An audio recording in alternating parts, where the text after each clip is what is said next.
The dandelion and the gun. The air in the study tasted like ozone and expensive gun oil.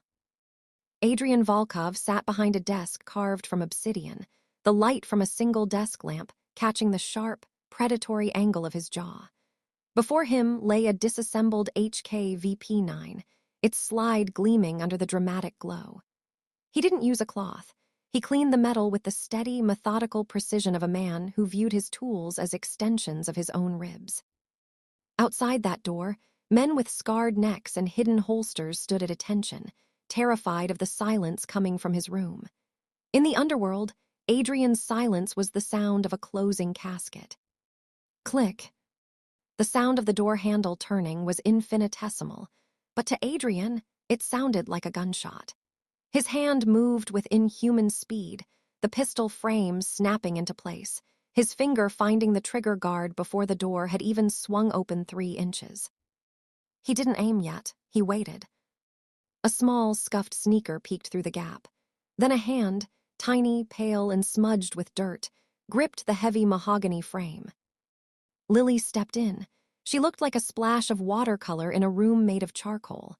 Her eyes, wide and bright with a curiosity that should have been beaten out of her by her circumstances, didn't flicker to the weapon in his hand.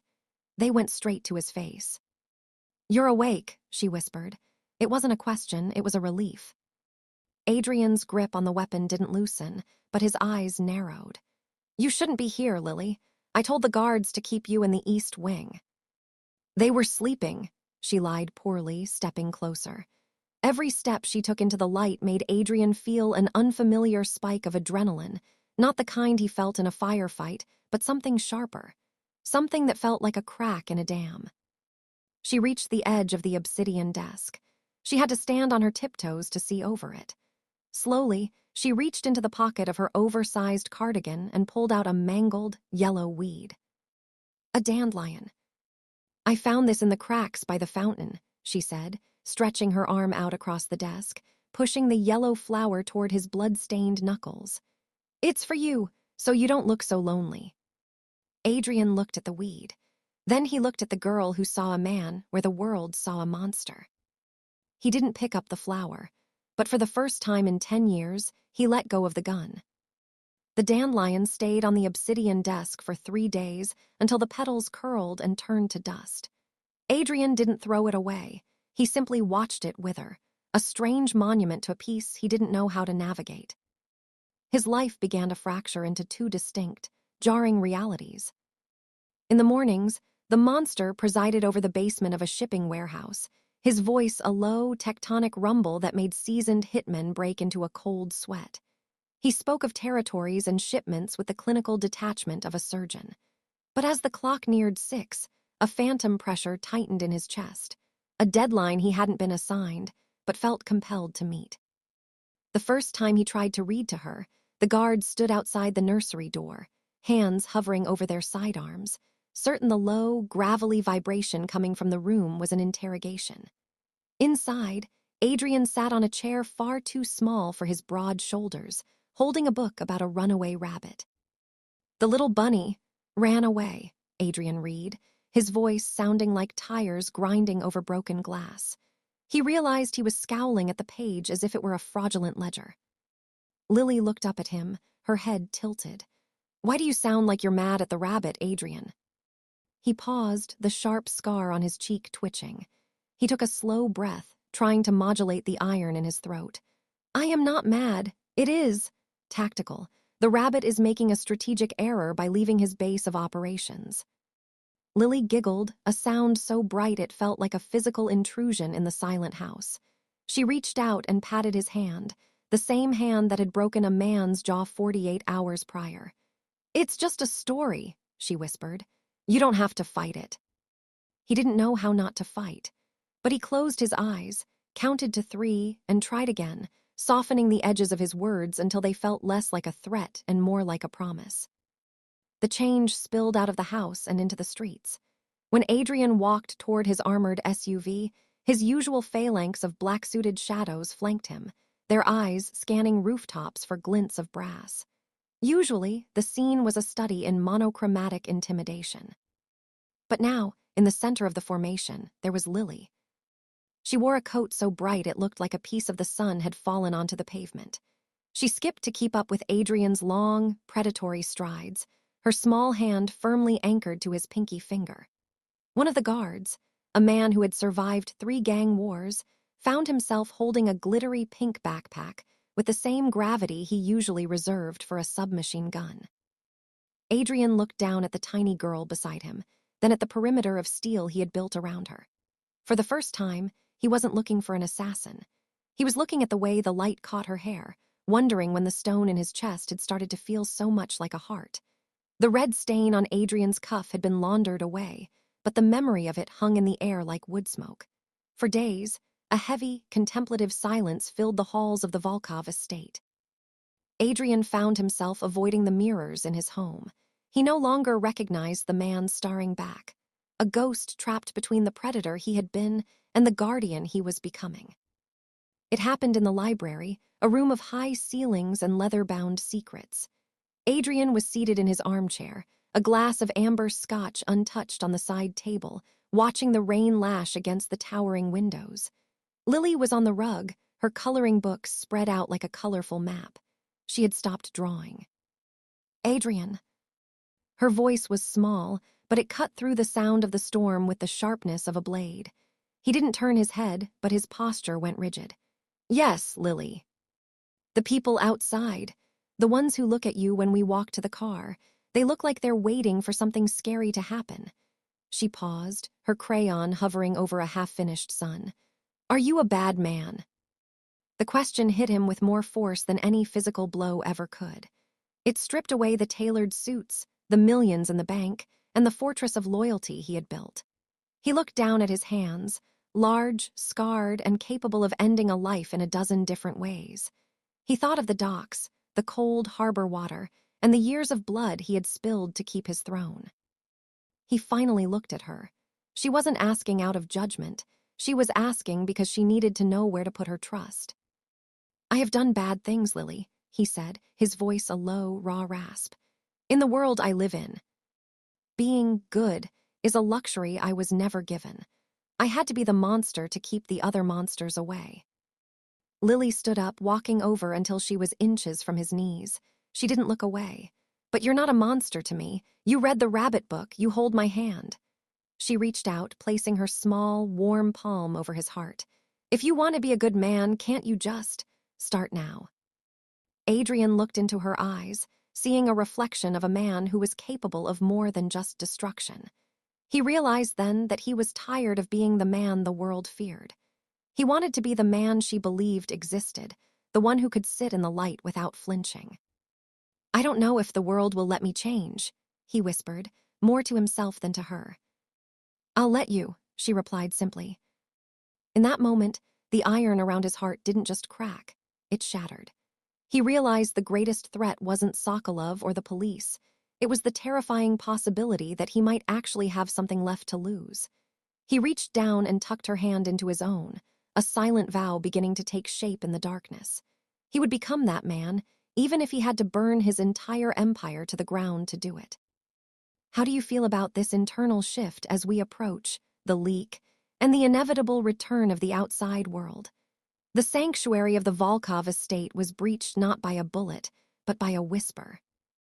Inside the dimly lit cigar lounge of a rival club, Victor, the man Adrian had trusted to watch the nursery door, sat across from Mikhail Sokolov.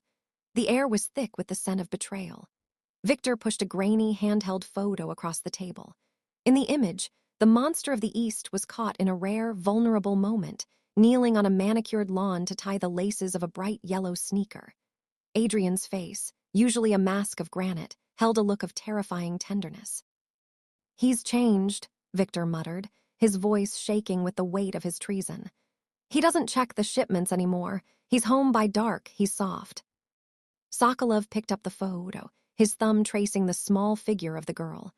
A slow, jagged smile spread across his face. He didn't see a child, he saw a master key. For years, Adrian Volkov had been a ghost with no shadow, a man with nothing to lose and therefore nothing to fear. But now, the ghost had a heartbeat that lived outside his own chest. "He isn't soft, you fool," Sokolov murmured, the light reflecting off his cold, pale eyes. He's just finally given us a handle. He hasn't moved the girl because she isn't a guest. She's his soul. And if we take his soul, the king will fall to his knees. Back at the estate, the air felt unnaturally still. Adrian stood in his study, a strange prickle of unease crawling up his spine. He watched through the security monitors as Lily played in the hallway, trailing a wooden toy behind her. The 9:16 frame of the camera footage made her look so small, so isolated in the vastness of his fortress. He didn't know that miles away, Sokolov was already marking the coordinates. He didn't know that the man standing guard at the end of the hall had already priced Lily's life at the cost of a new identity in South America. The plan was surgical. Sokolov knew Adrian's patterns better than Adrian knew them himself. They wouldn't strike at the docks or the warehouse where the soldiers were thick.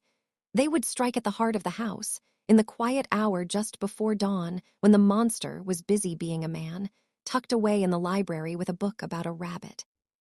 The shadows in the garden began to shift, moving with a purpose that had nothing to do with the wind. The wolves were no longer circling the territory.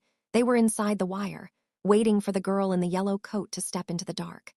The silence that greeted Adrian as he stepped through the front door was not the peaceful quiet of a sleeping home. It was the heavy, suffocating stillness of a tomb. The air felt thin, stripped of the warmth that usually drifted from the upper floors. He didn't call out her name. A man like Adrian didn't need to hear the absence of a voice to know that the world had ended.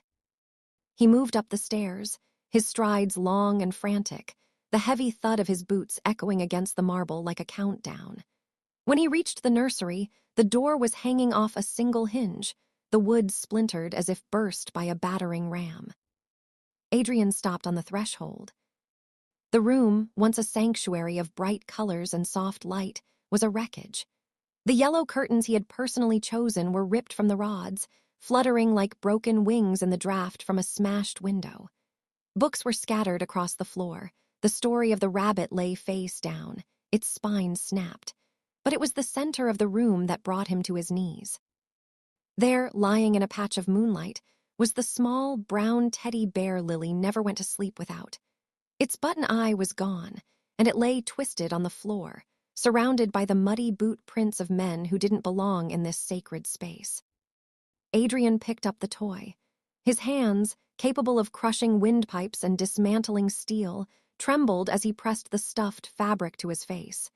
It still smelled like her, like vanilla and the dandelion she had given him. The grief lasted for exactly 3 seconds. Then, it burned away, replaced by a cold, white-hot fury that turned his blood to liquid fire. The man who had learned to read bedtime stories died in that shattered room. The monster stood up in his place. Adrian didn't call the police, and he didn't call for a medic. He pulled his phone from his pocket and dialed a number he hadn't used in years, the line to the cleaners, the men who dealt in shadows and silence. "Every man on my payroll," Adrian said, his voice a low, guttural snarl that sounded less like a human and more like a predator over a kill. "Tell them to arm themselves.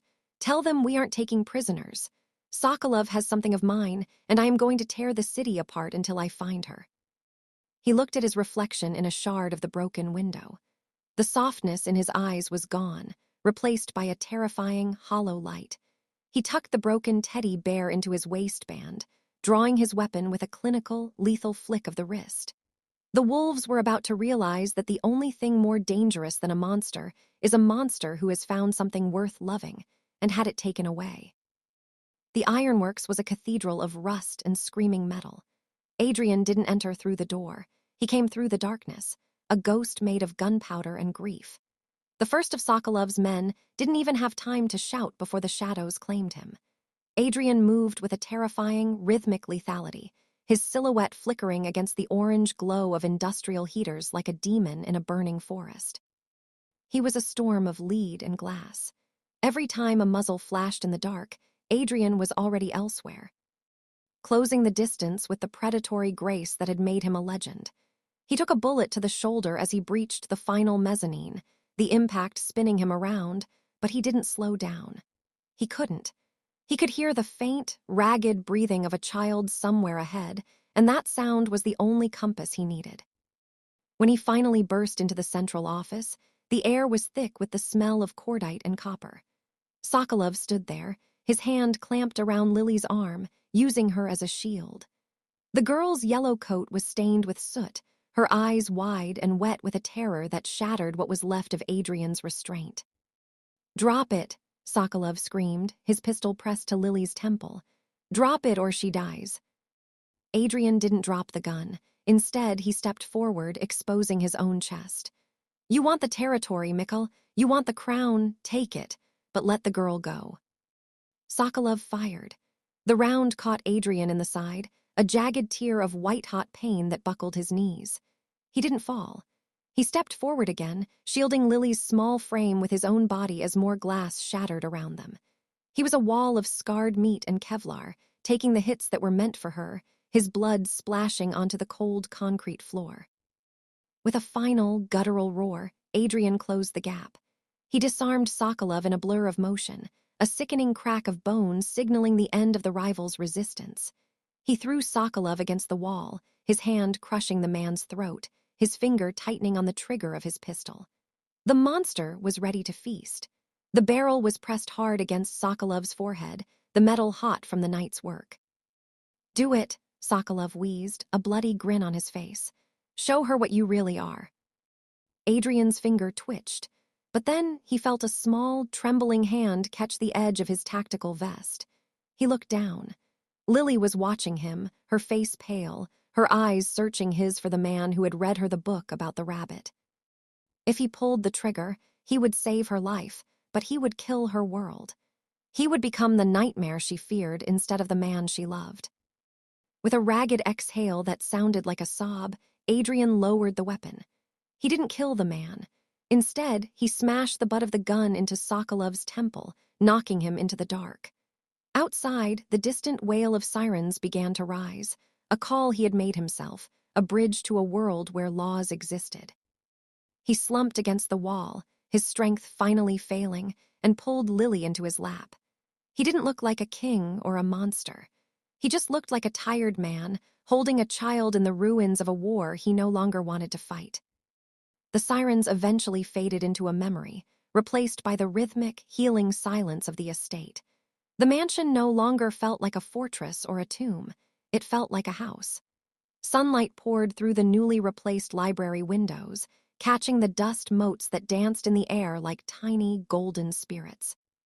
Adrian sat in the large armchair, though he no longer sought the shadows. His arm was bound in a sling, and a thick bandage lay hidden beneath his shirt, a permanent map of the price he had paid. The physical pain was a dull hum, a reminder that he was still anchored to the earth, still capable of feeling. He had spent the weeks of his recovery dismantling the empire. The ports were sold, the cleaners were dismissed with enough money to disappear, and the obsidian desk sat empty of weapons and ledgers. To the underworld, Adrian Volkov had vanished, a ghost that had finally found its rest. To the neighbors, he was merely the quiet man with the sharp jawline who lived behind the tall gates. A soft patter of footsteps echoed on the hardwood. Lily entered the room, no longer skipping with the frantic energy of a girl trying to outrun fear, but moving with the steady confidence of a child who knew she was home. She wasn't wearing the yellow coat today. Instead, she carried 2 mugs of cocoa, her tongue poked out in concentration as she balanced them. "The rabbit book?" she asked, setting a mug down on the side table next to his untouched Scotch glass. Adrian reached out his good hand, his fingers no longer hovering over a trigger, but reaching for the worn spine of the book. He pulled her up into the chair beside him, her small weight a grounding force against the ghosts of his past. He began to read.